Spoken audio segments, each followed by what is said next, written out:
couple things to get through real quick before I get into today's topic. First of all, yeah, I got a haircut and I shaved. And no, it's not the most fantastic look for me. I completely agree. So for everyone who thinks I look absolutely ridiculous right now, don't worry too much. It's hair. It'll grow back. It'll be fine. For everyone who had left comments along the lines of, you'll look a lot better if you get a haircut, or that hair's not doing anything for you, or LOL, you look like Frodo, look what you did. Alright, next up I got a couple of add-on questions to get through real quick. Don't worry, this isn't going to be another episode about tons of add-ons, just 2 quick questions for you, I promise. A lot of people have asked me about my nameplates. You've seen them in the Death Whisper video recently, the 25-man Death Whisper video, and also the 10-man Sourfang, Deathbringer Sourfang video, and the 10-man Gunship Battle video. These are called tidy plates. It's not a loft. I know a loft is what I said originally. A lot of people were asking me, how did you get your loft to look like that? And the answer is that I didn't. This is a different nameplate mod. It's called tidy plates. I've been liking it an awful lot. It has a few different settings that you probably haven't seen in the video, one of which is really, really nice in conjunction with the new overlapping nameplates. It actually will make, if you're tanking, it will make mobs that you don't have aggro on, it'll make their nameplates bigger. So you can see those little tiny ones, those are the ones that you've got on you, but if something starts running away after somebody else, the nameplate gets really big, really easy to click on. It's absolutely awesome. And then of course it's got the normal setting, which is the one that I've been using in the videos usually, and then there's a couple other settings, and there's lots of different plugins and mods for it that make the nameplates look different too, so that's really cool. The other add-on I wanted to mention real quick, if you've seen the Deathbringer Sourfang 10-man video, I believe that's the only one that I had it in, there's a little add-on in the lower right corner around here somewhere that has the boss's health frame and a countdown or a timer running on it. That's a boss mod called DXE, stands for Deuce Vox Encounters. I don't know why the V is an X, but whatever, that's what they call it. It's actually based on an older mod called RDX that was developed actually by a guy that used to play Alliance on my server a long time ago.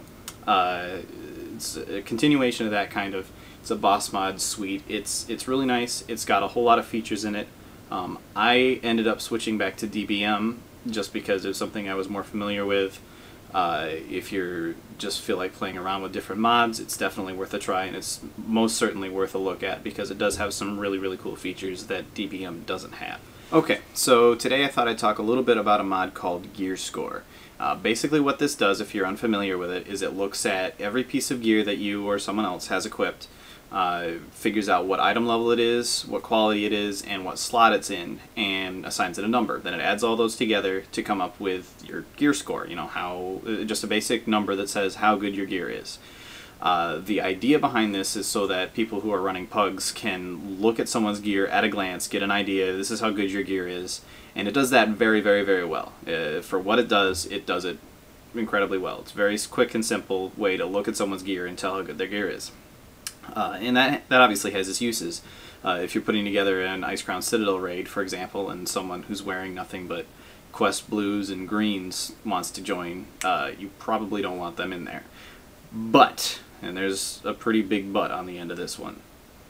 Yeah, that's kind of weird.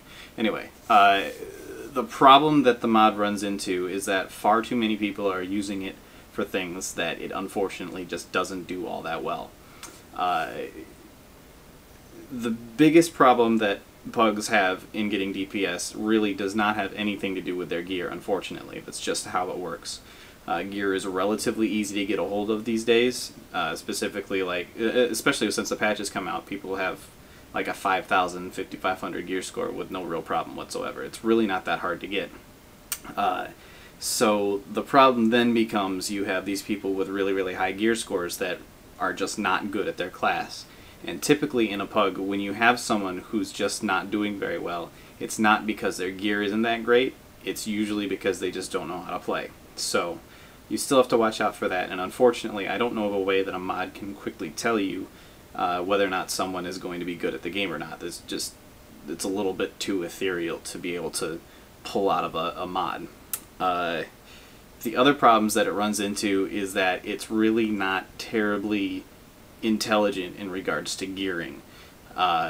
For example, as a Retribution Paladin, my best in slot trinket until 25-man heroic Trial of the Crusader is an item level 200. It's the Greatness card.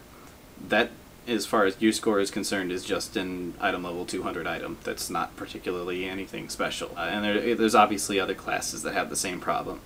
What's more is that it can be fairly easy to trick. For example, I was in a random heroic, what was it? Pit of Saren, I think, the other day.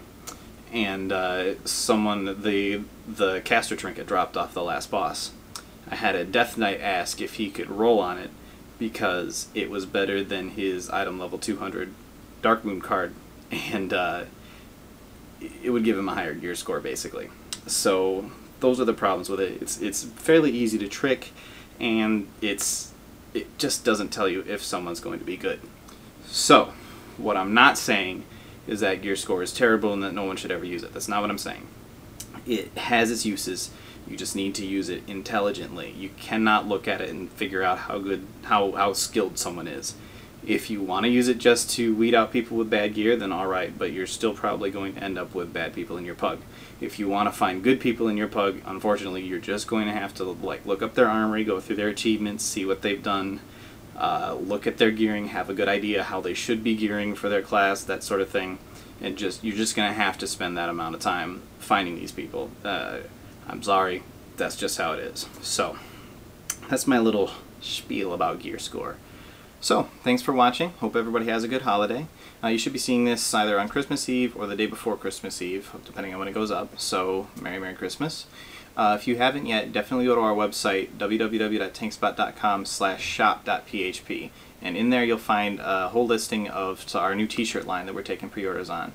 These are all really cool looking designs. They've been made by the guy, Airgis, who's the guy behind Main Tank, and he designed the shirts for them also. They look great. They're printed on some really high quality shirts, so definitely check those out and put your pre-order in. Since this is the first run we're doing, we're basically taking pre-orders on them, and from there we'll figure out which ones, just so we get an idea of how many of each we need to print. We will be printing out some extras, but if you want to make sure you get yours, you're going to want to pre-order. So go and check those out. I think that's all I've got for this week. So once again, Merry Christmas, and I'll see you next week.